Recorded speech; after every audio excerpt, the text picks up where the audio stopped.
Holiness in personal conduct. The Lord also said to Moses, "Give the following instructions to the entire community of Israel. You must be holy because I, the Lord your God, am holy.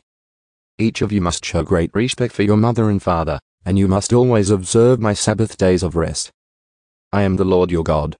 Do not put your trust in idols or make metal images of gods for yourselves. I am the Lord your God. When you sacrifice a peace offering to the Lord, offer it properly so you will be accepted by God. The sacrifice must be eaten on the same day you offer it or on the next day. Whatever is left over until the third day must be completely burned up. If any of the sacrifice is eaten on the third day, it will be contaminated, and I will not accept it. Anyone who eats it on the third day will be punished for defiling what is holy to the Lord and will be cut off from the community. When you harvest the crops of your land, do not harvest the grain along the edges of your fields, and do not pick up what the harvesters drop. It is the same with your grape crop. Do not strip every last bunch of grapes from the vines, and do not pick up the grapes that fall to the ground. Leave them for the poor and the foreigners living among you. I am the Lord your God. Do not steal. Do not deceive or cheat one another. Do not bring shame on the name of your God by using it to swear falsely. I am the Lord. Do not defraud or rob your neighbor. Do not make your hired workers wait until the next day to receive their pay. Do not insult the deaf or cause the blind to stumble. You must fear your God. I am the Lord. Do not twist justice in legal matters by favoring the poor or being partial to the rich and powerful.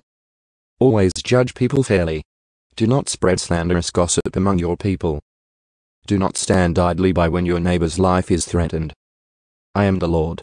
Do not nurse hatred in your heart for any of your relatives. Confront people directly so you will not be held guilty for their sin. Do not seek revenge or bear a grudge against a fellow Israelite, but love your neighbor as yourself. I am the Lord.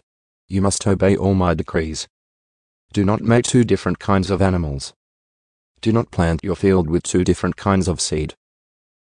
Do not wear clothing woven from 2 different kinds of thread.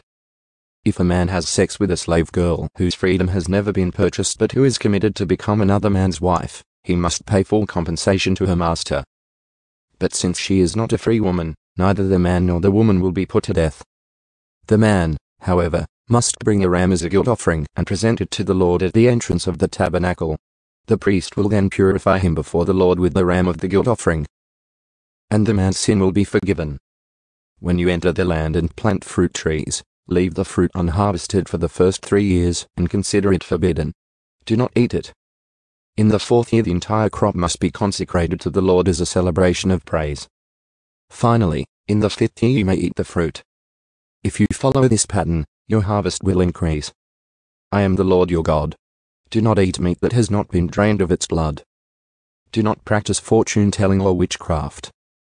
Do not trim off the hair on your temples or trim your beards. Do not cut your bodies for the dead, and do not mark your skin with tattoos. I am the Lord.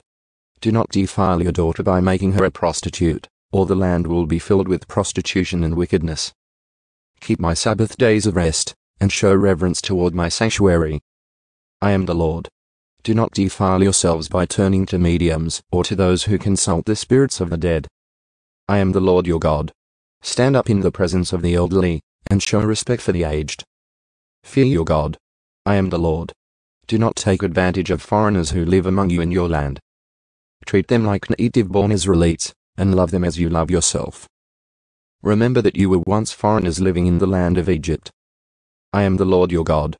Do not use dishonest standards when measuring length, weight, or volume. Your scales and weights must be accurate. Your containers for measuring dry materials or liquids must be accurate. I am the Lord your God who brought you out of the land of Egypt. You must be careful to keep all of my decrees and regulations by putting them into practice. I am the Lord.